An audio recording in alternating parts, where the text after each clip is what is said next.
Welcome to the Black Swan Rising podcast, an L10 production.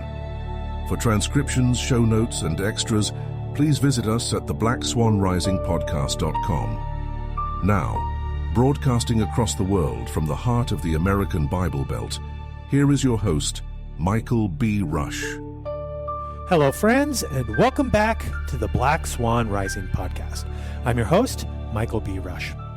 On today's episode, we are going to start to address some listener questions. And we are going to start with a question from Rick Muir out of San Diego, California. My question to Rick is, Rick, are you a descendant of John Muir, who was the father of the national parks in the United States? If so, your grandfather was a stud. Well, what is Rick's question? Well, let's read it. My question: what are your thoughts on the timing of the sounding of the 7 trumpets spoken of in Revelation chapter 8, after the half hour of silence in heaven is over? Okay, in relation to the advent of the Antichrist on the scene. Okay, great question. And I'm going to give you my opinion, Rick, and it's very important for you to understand that this is just my opinion. You need to ponder this out for yourself. So let's start by reading verse 1 out of chapter 8. And when he had opened the 7th seal, there was silence in heaven for about the space of half an hour. Okay. The he here is the Lamb of God, the only one who is worthy to open this book with 7 seals. Now, these seals in this book, I believe they correspond to each seal to a 1,000-year period in the earth's temporal history, beginning with the fall of Adam. Now, if you're taking the timeline of the Bible at face value, the fall of Adam would have happened around the year 4000 BC, which would put the opening of the 7th seal around the year 2000 and the birth of Christ at the meridian of time, which would correspond with the 5th seal. Each of these seals gave a key nugget of information of events that transpired during each of these seals that I believe will be key to understanding the events of the great and terrible day that will unfold during the 7th seal. That is to say that while these events are talking about historic events, all of these things will be revisited in the 7th seal, and we will see similar things happening again. In other words, these are type and shadows of events that are about to transpire. So that's the context. And then when the 7th seal is open, John observed that there was silence in heaven about the space of half an hour. Now, this is important. This "about" is not a definitive word. So this is a approximate time frame. Now, what should we infer by this "about the space of half an hour"? Well, Peter in the New Testament addressed this issue of the timing of the second coming, because there were many people that, a lot of the signs for the second coming are generic, like wars and rumors of wars, earthquakes in diverse places, waves heaving beyond their bounds, things like that. These have always happened. And because they were happening back even in the early apostles, just on the very heels of Christ's ascension into heaven, even the saints in Peter's day were thinking that Jesus Christ's second coming was imminent. So Peter taught the saints that one day unto the Lord is as 1,000 years unto us. And I believe that when we're looking at the book of Revelation and the timing that is talked about here, that this half an hour of silence should be understood from the Lord's timing and not from our own timing. So if you do the math on this, and by doing the math, I mean you take 1,000 years and you divide it by 24, because there's 24 hours in a day, and then divide that by 2 to get 30 minutes, you come up with a half an hour corresponding approximately with the latter end of the year 2020. Now, because John says about the space of half an hour, that's kind of nebulous. What is about a half an hour? Is 37 minutes, about a half an hour. Is 25 minutes, about a half an hour. Is 40 minutes, about a half an hour. So you can see that this is, kind of nebulous, but regardless of how you look at it, it is pointing to an imminent event, something that is not going to happen in some far future day, but any day now. And that is my interpretation of this. I think that we are about to see these things. So let's continue. And I saw the 7 angels which stood before God, and to them were given 7 trumpets. And another angel came and stood at the altar, having a golden censer. And there was given unto him much incense, that he should offer it with the prayers of all the saints upon the golden altar which was before the throne. And the smoke of the incense, which came with the prayers of the saints, ascended up before God out of the angel's hands. And the angel took the censer and filled it with the fire of the altar and cast it into the earth. And there were voices and thunderings and lightnings and an earthquake. Okay, so here we have some symbolism. In the temple in Jerusalem and in the tabernacle of the congregation, in both instances, you had a golden altar that represented the presence of God. You had the 4 horns of the altar literally on the mercy seat, or the Ark of the Covenant, which contained the covenant that God had made with Israel. Priests would go into the temple and they would light incense before the Holy of Holies. All of this, the incense, the Ark of the Covenant, the veil that was drawn between the ark and where this incense was burned, it's all symbolic of covenants and the prayers of the saints being before the face of the Lord continuously. And here you have the angel who goes and literally takes the coals of that incense and puts it in a censer and whirls that censer around and casts it down into the earth, which I believe is symbolic of the Lord saying, okay, approximately a half an hour after the 7th seal has been opened up, the fur is going to start to fly on planet Earth. And the Lord is going to remember the covenants that he has made with the house of Israel. And when the Lord remembers those covenants, the wicked better gird up their loins, because things are about to get very interesting for them. I think that is what we are supposed to take away from this. And then in verse 6, it says, and the 7 angels, which had the 7 trumpets, prepared themselves to sound. Now we get to the sounding of these 7 trumps. And this begins in verse 7. The first angel sounded, and there followed hail and fire mingled with blood. And they were cast upon the earth, and the 3rd part of the trees was burnt up, and all green grass was burnt up. And the 2nd angel sounded, and as it were, a great mountain burning with fire was cast into the sea. And the 3rd part of the sea became blood. And the 3rd part of the creatures which were in the sea and had life died. And the 3rd part of the ships were destroyed.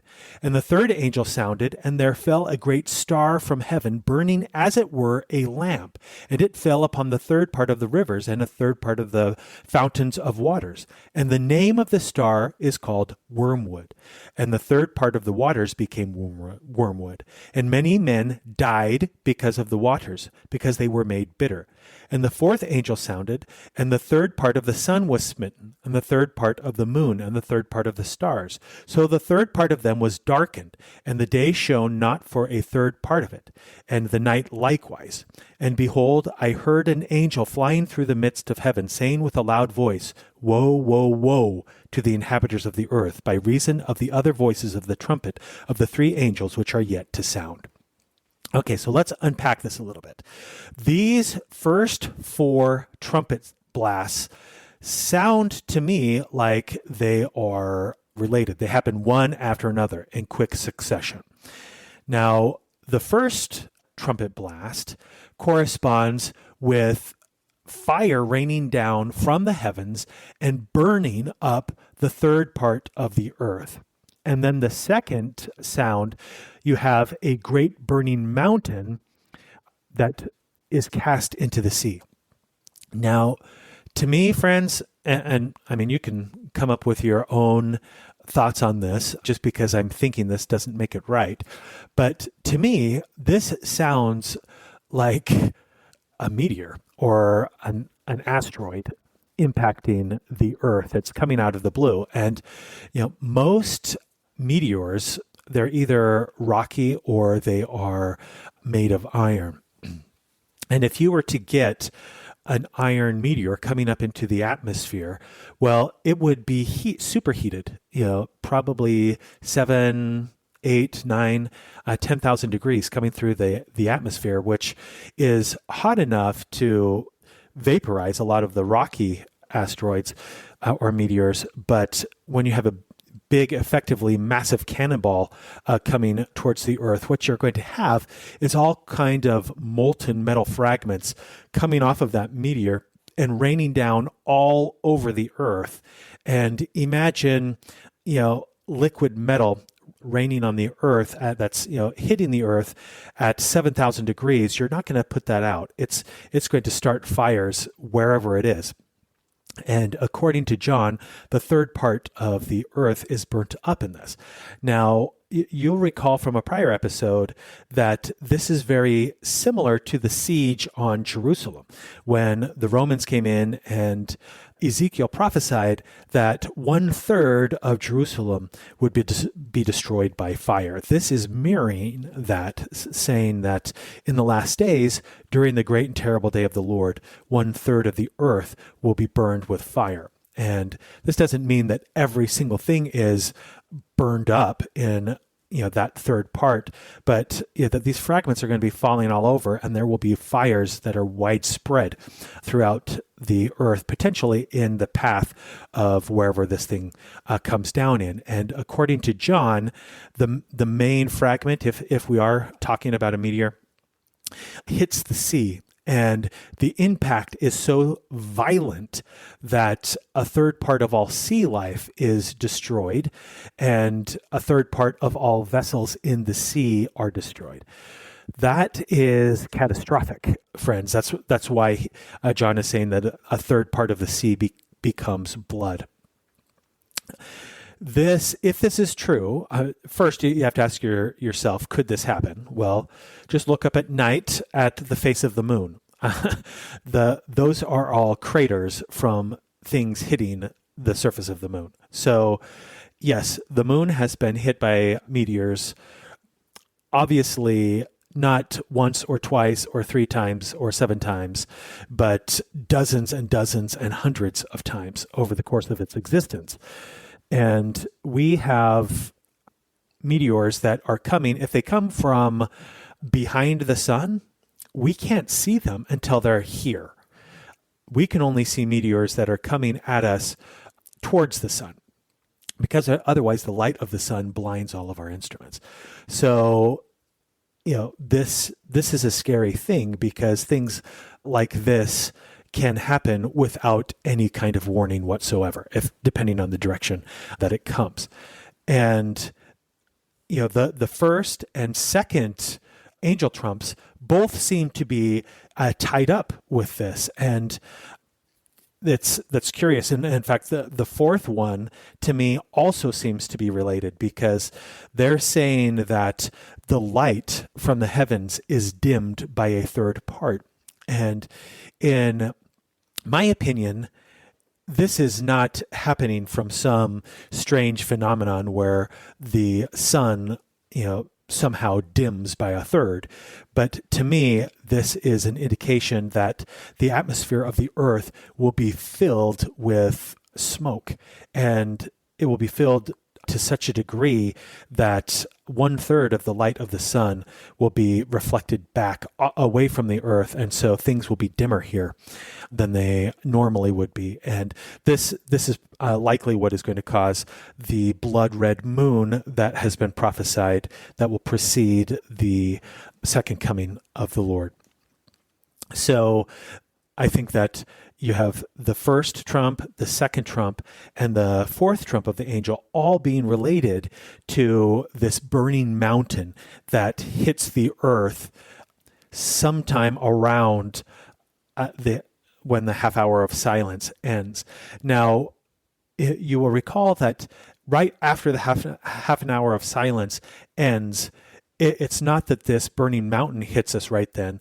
The thing that happened right after that was that the angel threw the burning coals of the fire of the covenant at the earth.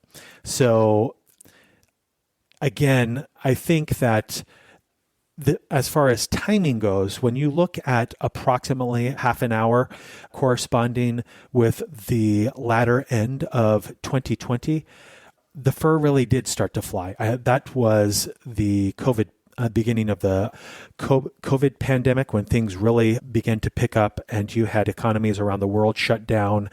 And I mean, we started having a chaos that, if we're honest, really has not abated. It's just kind of been morphing from one degree to another, and we go from global conflict to global conflict.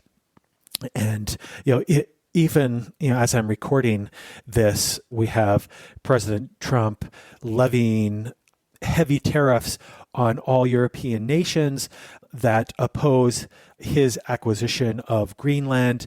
And you have Canada coming out and saying that they will declare war against the United States if the United States goes in and takes Greenland. And who the heck knows what's going to happen here. Trump has been saying that he considers Canada the 51st state. Obviously the United States is not fearful of Canada's military prowess, but no one in the United States, no true red-blooded American, would support us going in and conquering other countries. So this is confusing. This is tumultuous. This is the world being in commotion, which is kind of what we're seeing in the wording of this. But what I take away from these first four trumpets is that we're talking about something literal here. This is not some figurative burning mountain falling into the sea. This is as literal as the Nile turning to blood and fire raining down from the sky during the events leading up to the Exodus of Egypt. In fact, there are many scriptures that relate the events of the last day, particularly the great and dreadful day of the Lord, to the Egyptian Exodus, because the events leading up to the Egyptian Exodus were the great and terrible events of the day of the Lord in the perspective of the Egyptians. And Egypt, in fact, in Revelation itself, it relates the world to Egypt during the days of the Exodus. So I think we're talking about literal events. Now, let's talk about explicitly Rick Muir's question here was regarding to the timing of the coming Antichrist. And I believe, in my opinion, verse 10 here, the third angel trump, when you have a star that falls from heaven, burning as it were a lamp, that's a different description entirely from a burning mountain. This is a light that is descending from the heavens versus what sounds like a meteor that is dripping fire all over the earth as it barrels and crashes into the sea. This light descends from heaven, and what does it do when it comes to the earth? It poisons the pure waters, and as a result, men are dying because the waters become bitter. Now, the name of this star is called Wormwood. Wormwood, throughout the Old Testament, is the code name for false prophecy, because wormwood is a very bitter plant that, if it comes into contact with springs, it will ruin the spring. It will make the water bitter to all those that drink of it. And I think that this is what we are to take away from this star that is coming to the earth and embittering the waters. Now, friends, this is where this conversation turns very weird, because remember, we are talking about strange things that are not one-off things, but that have happened before. And this is where an understanding of the events of the pre-Diluvian world become very important to us, because Christ literally told us that the great and terrible day of the Lord is going to mirror the pre-Diluvian world. And again, we don't understand a whole heck of a lot about what happened in the pre-Diluvian world. But what we do know from the book of Enoch is that the pre-Diluvian world had become corrupted by the Watchers. And the Watchers, they came here from another world. 200 men descended from the heavens, and they came to Mount Hermon, which is, just on the Israel-Syrian border. You can see it from the waters of Dan. These 200 men descended on that mountain, and they made an oath that they would not let anybody know what they were doing here on earth. And then they began to take wives of the women of earth, and their offspring were giants. And that's strange, I know, but the corruption of the earth became so pervasive, and the influence of the Watchers became global. And I believe that this is one of the reasons that if you do an unbiased evaluation of the ancient world, and you honestly ask yourself, why are there pyramids on every single continent? Why across the world in highly seismic zones do you see this same polyglyphic kind of construction wherein these stones are morphed together in a mind-boggling manner that looks like the stones were literally softened, then squished together like marshmallows and then hardened again, like the Incan walls. You see those in Japan, you see them in Egypt, you see them, all over the ancient world. And we can't figure out how they did that today, but it's ubiquitous in antiquity. It's almost like the fingerprints of this ancient Watcher civilization that was across the entire globe. And it corrupted the earth to such a degree that the entire world had to be destroyed. Now, according to the book of Enoch, the Watchers would return in 70 generations. And 70 generations, if you define in this context, which I believe that the context of this is a lifespan of a human being, you take the average lifespan of a human being before modern medicine, and assuming that they survive childhood, you're talking somewhere in the early 60s as the average lifespan throughout the history of the world, which would put 70 generations from the time of the flood and the binding of the Watchers to our day, almost, exactly. So is it any bizarre coincidence that now we have Congress talking about UFOs in our skies, and we have Chris Bledsoe saying that we are going to have the world awaken to a new era of the divine feminine in April of 2026? And, regardless of what you believe about these things, you can't deny the fact that the timing of this is all very strange, and it seems incredibly relevant to us today. And again, I talked a little bit about this documentary, The Age of Disclosure. If you haven't seen that, go and watch that, because I believe that is very relevant to this verse 10, because I believe that this star that comes from heaven, as it were, a lamp that poisons the waters, is the arrival of this Antichrist. And I think that we're talking about an event that could be happening very soon. not in some far distant period of time, but honestly, I would say sometime within the next 5 years, I believe that you're seeing this take place. I hope that I'm wrong.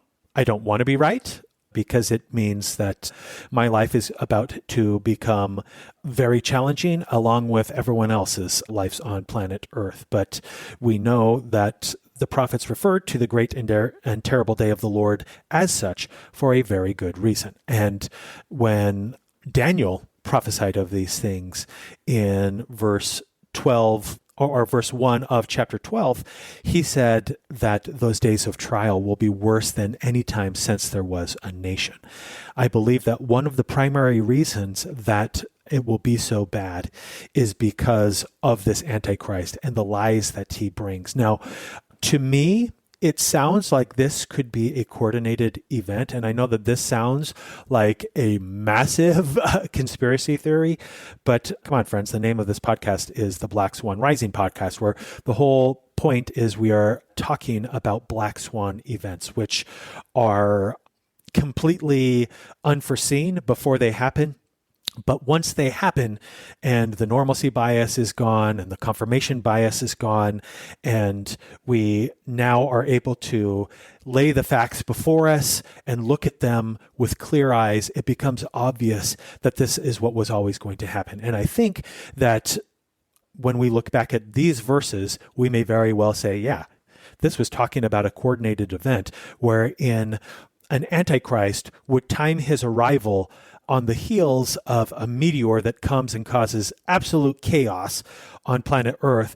And he comes bearing solutions and is able to present himself as the savior to a world that is reeling on the heels of a natural disaster of literally biblical proportions.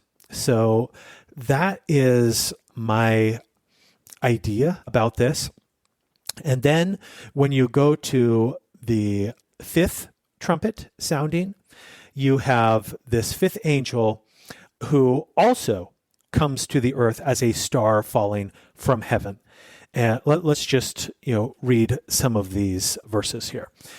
I'm starting with verse 1 in chapter 9. And the fifth angel sounded, and I saw a star fall from heaven unto the earth, and to him was given the key of the bottomless pit. Okay, so you have a star coming from heaven, and there are people on this star, because one of the people on this star receives the key to the bottomless pit. Earlier in the book of Revelation, we read that it is the Lamb of God who has the keys to death and hell. So the bottomless pit is synonymous with hell. So the fact that this man who comes to earth on this, in conjunction with the fifth angel sounding his drum, he receives the keys to hell, means that he is given authority from God to send people there, to send the wicked to hell. In other words, he's going to begin wiping out the wicked. And indeed, you read in verse 2 that he opened the bottomless pit, and there arose a smoke out of the pit as the smoke of a great furnace, and the sun and the air were darkened by reason of the smoke of the pit. And there came out of the smoke locusts upon the earth, and unto them was given power as the scorpions of the earth have power. And it was commanded them that they should not hurt the grass of the earth, neither any green thing, neither any tree, but only those men which have not the seal of God in their foreheads. And to them it was given that they should not kill them, but that they should be tormented 5 months. And their torment was as the torment of a scorpion when he striketh a man. And in those days shall men seek death, and shall not find it, and shall desire to die, and death shall flee from them. And the shapes of the locusts were like unto horses prepared unto battle, and on their heads were as it were crowns of gold, and their faces were as the faces of men, and they had hair as the hair of women. Okay, so here we have, associated with this fifth angel trump, a star-like object that descends to the earth, and out of which comes a massive host that is so incredibly numerous that when they arrive and take to the skies, they blot out the sun as if it were a thick smoke. And we are told that they have the faces of men. In other words, these are people. They're human beings coming to the earth. And they are coming with righteous intent because they do not hurt the righteous. They only hurt the wicked that have not the seal of God in their foreheads. Now, again, this should remind us of a prior episode where I contrasted these verses with the vision of Ezekiel, wherein he saw these wheels within a wheel that had 4 men on them with the face of a lion, an eagle, an ox, and the silhouette of an Israelite's head on them that descended from the heavens and came down and put seals in the foreheads of the righteous in Jerusalem. And the righteous in Jerusalem were identified by those who mourned for the sins of the Jews. In other words, they had eyes to see what was going on, and they lamented the wickedness that was taking place. So we should be able to draw the obvious connection here that this incredibly numerous force that is coming is we are told that there are 4 angels. So those 4 angels here, they correspond with these, the four-faced beings that descended from the heavens. And again, the 4 faces correspond with the ensigns of the 4 camps of Israel. The ensign of the camp of Judah was the lion. The ensign of the camp of Joseph was the bull. And then you had the eagle and the silhouette of the man's head corresponding with Reuben and Dan. So this is the symbolism here, I believe. I believe that you are talking about once the Antichrist arrives. We're not told exactly how long he will be here, but he will be confronted by the house of Israel.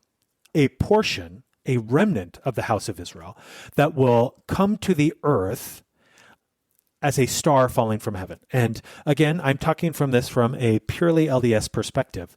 And Joseph Smith taught that when we learn about stars falling from the heaven coming to the earth, we are talking about fragments of the earth that had been broken off in prior days that are now being restored. So we're talking about the restoration of the lost tribes of Israel in this event, which there are many scriptures that speak of rivaling the exodus of Egypt in wonder and might. Now, when you look at all of the things that are going on here, fire falling from the sky, the sea turning into blood, the death of many people, the deliverance of Israel, there are clear parallels that are taking place. There are also scriptures that say that when the lost 10 tribes return, it will be as on a highway cast up out of the midst of the great deep. And I believe that great deep is referring to the depths of space. So we have great similarities here that to me suggest that you are going to have, as far as timing, getting back to Rick Muir's question here, I think the timing of these things is imminent. We're talking about something that's going to happen, in my opinion, within the next 5 years. Again, I hope that I'm wrong. I would love to be wrong. Things, honestly, have not been better in my life. I just recently retired. We're doing all kinds of fun things as a family. I want to believe that all is well in Zion, but I don't. I see the world around me, and I see the fulfillment of biblical prophecy, and I cannot deny that we are getting close. Now, there are many people that have said in their hearts, hey, listen, we are not close because there are so many things that have to happen. The gospel has to be spread to, every nation on the planet before the Lord comes again. And the temple has to be rebuilt in Jerusalem before the Lord comes again. And we have to have the New Jerusalem before the Lord comes again. There's lots of things that have to happen, and they haven't happened. So the second coming cannot be close. Well, I full-heartedly disagree with that. I believe that the fundamental tenets of Christianity are, at their core, all supernatural. And when God delivered Israel from bondage in antiquity, he did so through supernatural means. When he delivered the lands of Canaan to Israel, he did so through supernatural means. Now, let's talk about God's deliverance of the lands of Canaan into the hands of the Israelites for a second, because that very closely mirrors what happened in the pre-Diluvian world. Because the lands of Canaan were inhabited by giants, and so was the pre-Diluvian world. The land of Canaan had become so corrupted that the Lord commanded that every man, woman, and child be destroyed. And not only that, that all of their artifacts be destroyed. And you had Achan, who thought that the rules didn't apply to him. And he, from the Battle of Jericho, he saw some cool Canaanitish, artifacts, and he buried them in his tent. And the next battle that Israel had with the Canaanites, they got their heads handed to them. And Joshua, is mourning. He's in sackcloth and ashes, and he's saying, what in the heck is going on? We just had this miraculous deliverance of Jericho into our hands, and now we're rebuffed, and all the giants are seeing this, and, now they'll fall on us and destroy us because of this.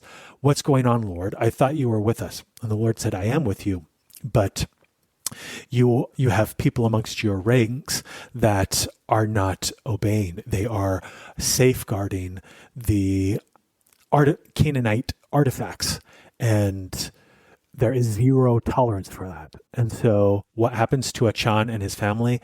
They are taken and stoned, and the artifacts are destroyed. This is peculiar stuff, friends, but the Lord was incredibly serious about wiping out the Canaanite influence from the lands of Israel. And you have it when you read in the book of Jubilees, it said that the giants came to the lands of Canaan because the watchers returned in the days of Noah's grandchildren and began to corrupt the earth once more. So I think that we're going to see this corruption take place again. And that corruption took place very, very quickly. And you can imagine that if you have people coming here from parts unknown with godlike powers, and they start producing all kinds of evidence, how quickly the world will, go believe those things. And how, according to Matthew 24, even the very elect will be deceived by the miracles and the false prophecies and the blasphemies of this coming Antichrist, whose coming is very soon. And the righteous will be delivered through miraculous means, and I believe that deliverance takes place by the hands of this remnant of Jacob. That is, also spoken of in the book of Micah. It's spoken of extensively in the Book of Mormon and 3rd Nephi. It's spoken of extensively in Isaiah. And we just need to have the eyes to see this. It's pervasive. It's ubiquitous. Okay, so now here is something that I think is worth touching on. The Lord puts some handcuffs on the remnant of Jacob that's coming and says, listen, I don't want you killing people at this point. You're going to be tormenting these people. You're going to be trying to prompt them to repent, but you're not killing them yet. Okay. And this goes on for 5 months. And, this tormenting is bad. It's so bad that the wicked want to die, but they can't die. And curiously enough, John associates the leader of this group as the destroyer, Abaddon or Apollyon, which are just Hebrew and Greek names for the destroyer.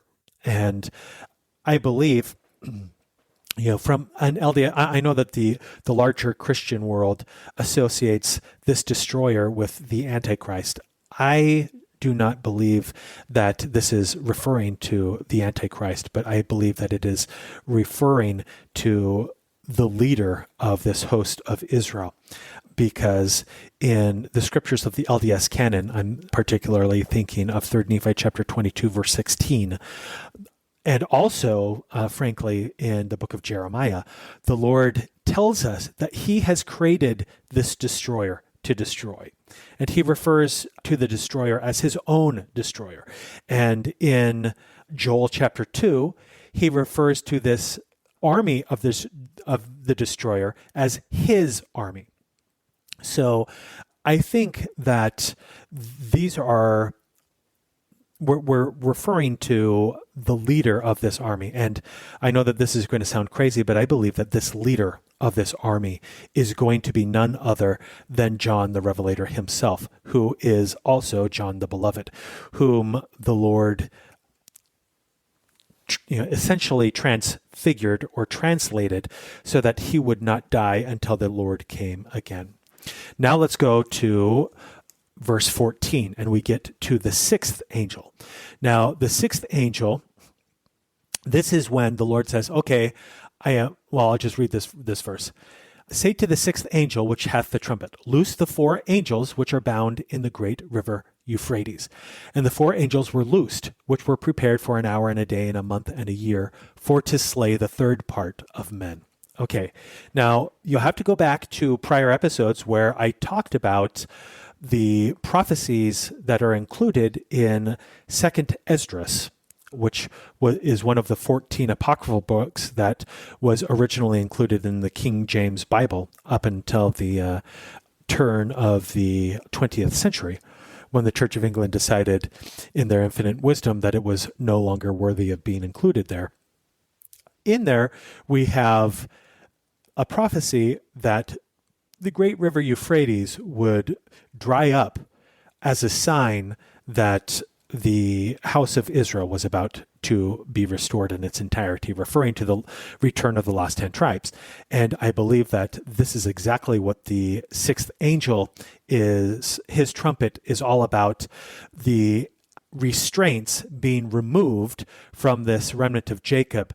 And now they are no longer going to torment men, but they're going to wipe the wicked out, or at least 1/3 of mankind will be eliminated. And this is the first time that we are given the number of this incredible host. And we read about that number in verse 16. And the number of the army of the horsemen were 200,000. And I heard a number of them. Friends, that 200,000 is 200 million. Okay? So this force that is coming is vast. Now, this should indicate to us how large the remnant of Jacob that is coming actually is. For a body, a group of nation states to be able to have this many soldiers, because typically when you're going to war, you're not sending every single man. You are sending the men that are in prime fighting shape. I mean, you're talking your 18 to 26 year olds, and you're saying that this body of people, that the population of their fighting men is 200 million. Okay, that is a small fraction of the overall population of this body, which is going to number in the billions. This is why Isaiah has these prophecies that speak about nations being born in a single day, because the number of the lost tribes of Israel when they are returning to earth are going to astound us. Okay, this is the sign of the sixth angel. And then the seventh angel, we read about in chapter 10. The seventh angel corresponds, he's wearing a robe, he's clothed with a rainbow, and he is, the rainbow is associated with the Lord's covenant to Enoch that the earth would rest again. It's also correlates with the Lord's covenant to Noah that the world would not be destroyed in a great flood again.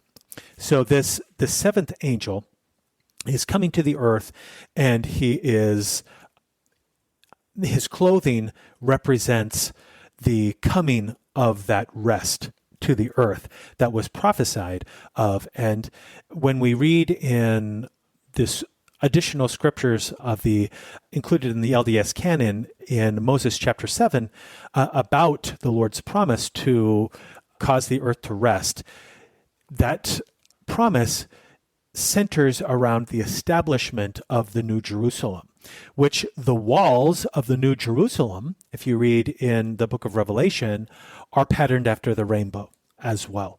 They're multicolored. They've got 12 different beautiful colors stacked on top of each other like a rainbow, and it surrounds the entire city. And John said that he saw that city descend out of heaven as a bride prepared for its groom. So the coming of the New Jerusalem will be miraculous. It is going to happen all at once. And when it happens, it ushers in the peace and security of the portion of the world to which it descends. And speaking from a purely LDS perspective here, the prophecy of the LDS Church, the doctrine is very, very clear on this.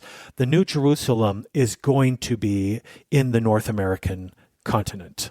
And in fact, pretty much the entire North American continent will be at peace when the New Jerusalem is established. And in fact, we believe that it will be the only nation that will be at peace in this period of time. And that if anyone will not take up or does not want to go to war against their neighbors, they will need to flee to Jerusalem, or the New Jerusalem, which will be the new are established on the North American continent.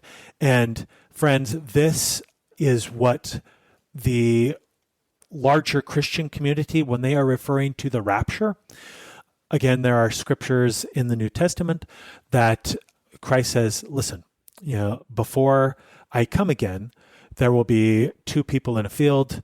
One will be taken, one will remain. There will be two people in a bed, one will be taken, one will remain. There will be two at the millstone, one will be taken, one will remain. This is like this instantaneous, miraculous gathering. And the greater Christian community refers to this event as the rapture, and they believe that they are going to be removed from the earth while all of these terrible trials take place.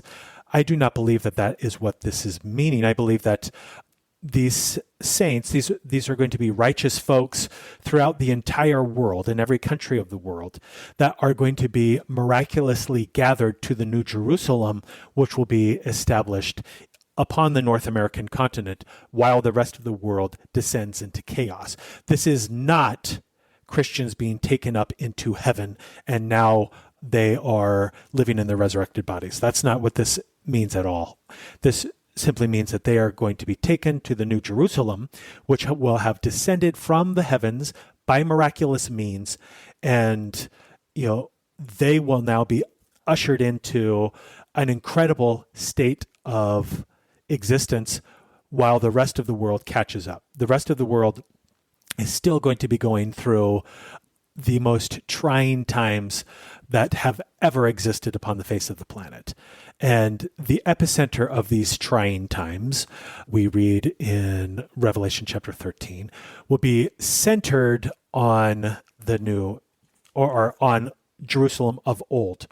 Jerusalem of old will be sieged in what is known as the Battle of Armageddon, wherein the Antichrist, who will have been ejected from North America by this remnant of Jacob that comes. And sorry, I said Revelation 13. This is really spoken of in Revelation chapter 11. This is when you have the 3.5 year siege. This incredible gathering of Zion, of the righteous into Zion, will have preceded this event. And then, there is essentially a no holds barred, and the wicked will be destroying the wicked. The remnant of Jacob, when they kill 1/3 of men, they don't kill all of the wicked. There are still plenty of wicked. But, honestly, when I read this 1/3 of all mankind being killed, I think that we are to understand this from the perspective of 1/3 of the earth will be purged from all wickedness. And if you look at the landmass of the earth, North and South America comprise 1/3 of all the inhabitable landmass. I'm not including Antarctica because Antarctica is not inhabitable at this point. But you take all of the other landmass, North and South America comprise 1/3 of all of the landmass.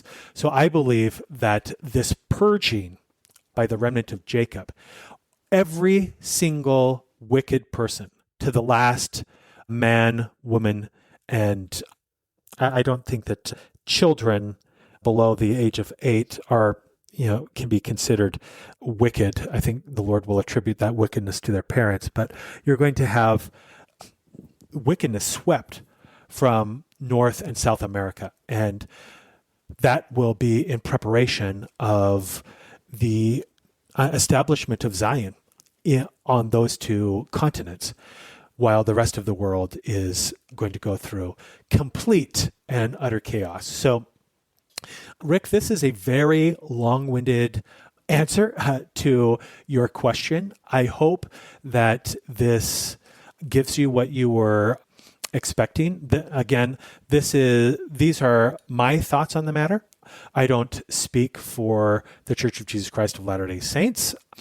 I am just telling you from my own pattern recognition when I go through the scriptures. There is the preponderance of the evidence suggests that this is what is going to happen. Now, as Paul said, we all look through the glass darkly. We don't see things clearly, but the days are coming when we will see them clearly. But if it is not going to happen exactly like this, I think it's going to happen to something. What happens is going to rhyme with this. It will be similar with this. It's not going to be wildly different from this, I don't think. And again, as far as the timing of this, I really think that you're going to see these things happen within the next 5 years. Again, I desperately hope that I am wrong and that all is well in Zion. I just retired. I want to, just have, relax and have an incredible time in my retirement. But honestly, I don't think that's in the cards. I'm hoping for a wonderful retirement, but I think that all hell is about to break loose. And that was heralded with the silence in heaven, ending with the angel throwing down the burning coals to the heaven to let the earth know that now is the time that the Lord is remembering his covenants that he made with ancient Israel, and that Israel will be restored in the flesh upon the earth, and that restoration is going to come at the expense of the wicked. And you have a choice.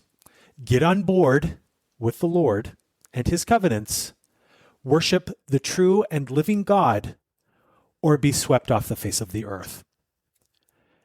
The choice is clear.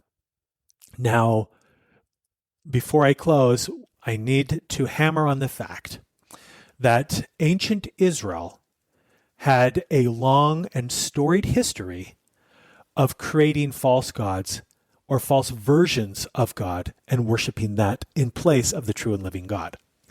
They did this with Baal. Baal simply means the Lord. Baal was the god of the Canaanites, and they worshiped the Queen of Heaven. And we have a version of Baal that is worshipped by a great many Christians today who believe that they can do whatever the flip they want. And as long as they profess the name of Baal with their lips, they are saved. But the Baal that they believe in is not the true and living God of Israel, because the true and living God of Israel demands that people worship them not only with their lips, but with their hearts. In fact, it is he requires a broken and contrite heart from his disciples. He also tells us that the telltale indicator of one of his disciples is that they will love their fellow man. They will not be filled with hate. He says that all of the laws and the prophets can be summarized by that by this shall men know that ye are my disciples, that ye love one another. Not that ye love those that love you, but that ye love even your enemies. So, friends, that is what we need to be working on. We need to be striving to have our hearts filled with love. And friends, I am the biggest hypocrite in the world when it comes to having my heart filled with love. This is something that I am striving to pray to the Father with all the energy of my soul, that my heart will be filled with this love, because it is not always filled with this love towards my fellow men. Oftentimes, I want to bop my fellow man over his head and take him over my knee and spank him. But that is not what I should be doing. I need to be far more kind than I am right now at present, and I pray that the Lord will help me with that. I need to be far less judgmental than I am at the present.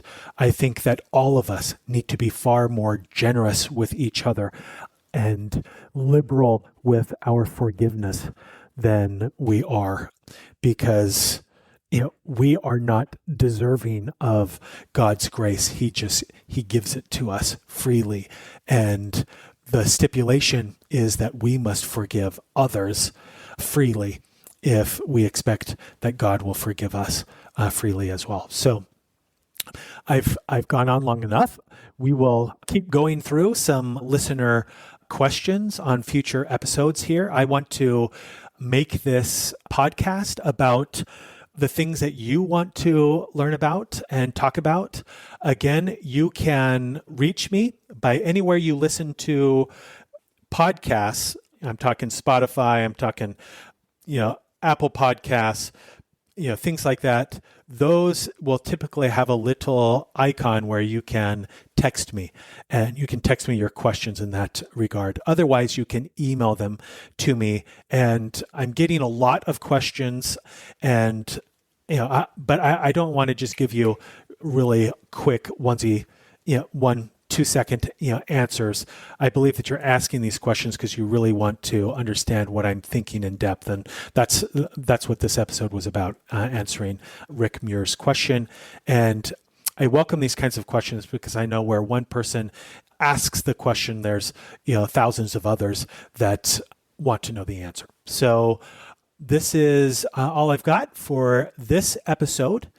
I hope that you are making the study of the Lord's gospel a priority in your life, that you are seeking to educate yourself about these things, that you are not outsourcing your spiritual education to your religious leaders and expecting them to tell you everything that you need to know.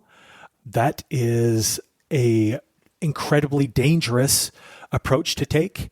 It did not work well for the Jews when they went to someone else and said, hey, give me your opinion.